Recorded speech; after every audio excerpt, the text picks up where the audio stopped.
बच्चों, तो अब हम डिस्कस करेंगे question number 29 from the chapter GOC general organic chemistry या फिर some basic principles and techniques in organic chemistry. और ये एनसीईआरटी का क्लास 11th का चैप्टर नंबर 12 है, जिसके कि क्वेश्चन नंबर 29 को फिलहाल हम डिस्कस कर रहे हैं। तो इस क्वेश्चन में आपसे पूछा गया है कि क्या carbon tetrachloride will CCl4 give white precipitate of AgCl silver chloride on heating it with silver nitrate? So give reason for your answer. तो आपको ये तो समझ में आ गया होगा कि ये क्वेश्चन जो है किसके रेस्पेक्ट में पूछा गया है। सबसे पहले मैं आपको वो शो कर देती हूँ, जब हम लोग क्या करते थे, जब हम हैलोजेंस का डिटेक्शन करते थे, हैलोजेंस का एस्टिमेशन कर रहे थे, तब हमने ना ये वाली रिएक्शन पढ़ी थी। इस रिएक्शन में मैंने आप लोगों के साथ डिस्कस किया था कि जब आप सोडियम एक्सट्रैक्ट के अंदर जो सोडियम है वो हैलोजन, ये हैलोजन जो कि आपके ऑर्गेनिक कंपाउंड के अंदर प्रेजेंट है, और ये कहाँ से आ रहा है, ये आपका सोडियम एक्सट्रैक्ट से आ रहा है। तो सोडियम एक्सट्रैक्ट का जो सोडियम है, जब वो ऑर्गेनिक कंपाउंड के हैलोजन के साथ में इंटरेक्ट करता है तो वो फॉर्म कर देता है सोडियम हैलाइड। फिर ये हैलाइड जब हम इसको ट्रीट करते हैं सिल्वर नाइट्रेट के साथ में, तो ये सिल्वर हैलाइड का प्रेसिपिटेट दे देता है। अब ये जो सिल्वर हैलाइड है, अगर ये हैलाइड क्लोराइड हो यानी सिल्वर क्लोराइड हो तो उसका व्हाइट कलर होगा, सिल्वर ब्रोमाइड हो तो पेल येलो कलर होगा, और अगर सिल्वर आयोडाइड हो तो डार्क येलो कलर होगा। और इनकी जो सॉल्युबिलिटी है वाटर के अंदर वो भी अलग अलग होती है। जैसे कि व्हाइट वाला जो है बहुत इजीली सॉल्युबल हो जाता है पानी के अंदर, ठीक है। उसके अलावा या फिर अमोनियम हाइड्रोक्साइड में भी आप देख सकते हो, जबकि जो ये AgBr और AgI की सॉल्युबिलिटी है वो कंपैरेटिवली कम होती है। तो ये इस क्वेश्चन का बेस है, जहाँ पे कि हमने देखा कि जो हैलाइड्स होते हैं वो AgNO3 के साथ में, हैलाइड्स जो होते हैं वो AgNO3 के साथ में क्या फॉर्म करते हैं, सिल्वर हैलाइड फॉर्म करते हैं, ठीक है।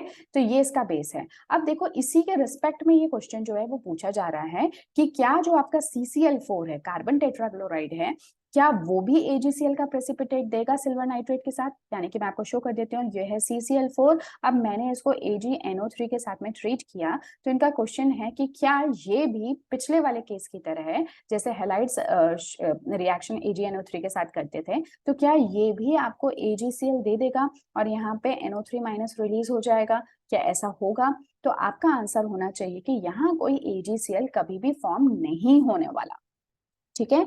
क्यों, इसका रीजन ये होता है कि जो आपका CCl4 है ना यार, इसको ध्यान से देखो, CCl4 ये है कार्बन के साथ में तीन, एक सेकेंड, कार्बन के साथ में क्या है, चार चार आपके क्लोरीन के एटम्स लगे हुए हैं, ठीक है। ये हो गया क्लोरीन क्लोरीन क्लोरीन। अब पर ये जो कार्बन और क्लोरीन है इसके बीच में एक्चुअली क्या है, शेयरिंग ऑफ इलेक्ट्रॉन्स, यानी कि ये जो बॉन्ड्स है ये कोवेलेंट नेचर के हैं, ये आयोनिक नेचर के तो है नहीं, कोवेलेंट नेचर के हैं। तो जो कार्बन है उससे क्लोरीन इतनी आसानी से नहीं निकल सकता। कार्बन और क्लोरीन के बीच में अगर यहाँ पे हर एक बॉन्ड को अगर हम देखें भी, तो यहाँ पे पार्शियल पॉजिटिव चार्ज है और यहाँ पे पार्शियल नेगेटिव चार्ज है, पर ये पार्शियल पोलैरिटी है, ठीक है। तो ये बॉन्ड जो है, ये वाला बॉन्ड, ये आपका क्या है, पार्शियल पोलर बॉन्ड है। बट अगर आप ओवरऑल मॉलिक्यूल की देखोगे तो ये एक्चुअली एक नॉन पोलर कंपाउंड होता है। इसका रीजन होता है इसका डाइपोल मोमेंट।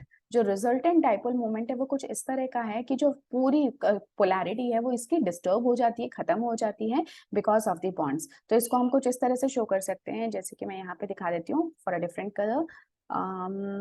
ठीक है, ये मैंने ऐसे ले लिया। तो यहाँ पे पोलैरिटी क्या है, कार्बन से क्लोरीन की तरफ है, ये डाइपोल मोमेंट को शो करने का तरीका है। तो आप देख सकते हो कि सभी में जो डाइपोल है वो एक्चुअली ऑपोजिट डायरेक्शन में जा रहा है, कार्बन से दूर जा रहा है। तो ये आपस में ही एक दूसरे को कैंसिल आउट कर देते हैं और कंपाउंड आपका नॉन पोलर बन जाता है। तो फिलहाल कहने का मतलब है कि चाहे ये पोलर हो चाहे ये नॉन पोलर हो, लेकिन है तो ये कोवेलेंट कंपाउंड, और कोवेलेंट कंपाउंड के अंदर आयनिक आयंस थोड़ी बनते हैं, राइट। तो इसका मतलब अगर मैं चाहूं कि CCl4 से Cl माइनस बन जाए तो ऐसा कभी भी नहीं होगा। Cl माइनस नहीं बनेगा अनटिल एंड अनलेस कि आप कोई यहाँ पे रिएजेंट लेकर आ रहे हो, बट यहाँ पे तो हम सिर्फ CCl4 की बात कर रहे हैं। तो Cl माइनस कभी बनेगा नहीं, और अगर Cl माइनस नहीं बनेगा तो Cl माइनस ही तो वो था जो कि एक्चुअली AgNO3 के साथ में रिएक्ट करके AgCl फॉर्म करता था, ना कि CCl4, क्योंकि ये कोवेलेंट कंपाउंड है, जबकि Cl माइनस क्या था, एक आयन था।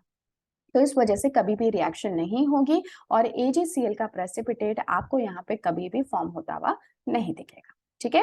सो this was a simple question and I guess कि आप लोगों को ये पहले से ही आता होगा। अगर नहीं आता था तो यहाँ पे एक जनरल, एक बेसिक जो फंडा है कोवेलेंट बॉन्ड और आयनिक बॉन्ड का, ये मैंने आपके साथ में डिस्कस कर लिया।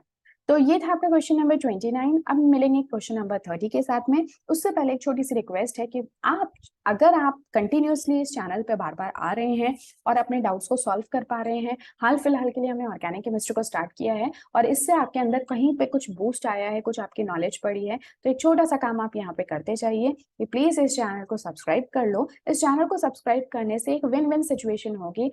चैनल को ग्रोथ तो मिलेगी, मुझे एक बूस्ट मिलेगा, एक मोटिवेशन मिलेगा और साथ ही आपको आगे आने वाले टाइम में बेस्ट से बेस्ट कंटेंट सिंपल, फ्री और बिल्कुल एकदम डिटेल्ड वे में मिलेगा, जिससे कि सारी की सारी आपकी कन्फ्यूजन्स जो हैं वो क्लियर हो सके। और उसके अलावा अगर किसी तरह का कोई डाउट आपके दिमाग में फिर भी रह जाता है, तो उसके लिए भी एक ओपन विंडो है कि आप कभी भी आके कमेंट सेक्शन के थ्रू हाल-फिलहाल आप पूछ सकते हैं, because this is a very new channel और अभी इस चैनल को आगे बढ़ाने की बहुत ज़्यादा ज़रूरत है ताकि ये आगे तक जा सके और बहुत फ्लरिश कर सके, जो कि आप लोगों के सपोर्ट के बिना बिल्कुल भी पॉसिबल नहीं है। तो थोड़ा-सा अपना टाइम निकाल के, जिस बीच में आप लोग इधर-उधर के दूसरे वीडियोज़ देख रहे हैं, म्यूज़िक देख रहे हैं, आलतू-फालतू की मूवीज़ देख रहे हैं या फिर शॉर्ट्स देख रहे हैं और शॉर्ट्स देखने में घंटों बर्बाद कर रहे हैं, एक थोड़ा-सा टाइम निकाल के आप इस चैनल को सब्सक्राइब कर सकते हैं, सपोर्ट कर सकते हैं, ताकि आगे का आपका जो केमिस्ट्री का फ्यूचर है, वो उतना ही ब्राइट हो सके, जितना कि ब्राइट मैंने सोचा है इस चैनल को स्टार्ट करते वक़्त। चलिए, अब मैं इस वीडियो को यहीं पे एंड करना चाहती हूँ। नेक्स्ट क्लास में हम क्वेश्चन नंबर 30 को डिस्कस करेंगे। So till then take care, good bye and keep practising.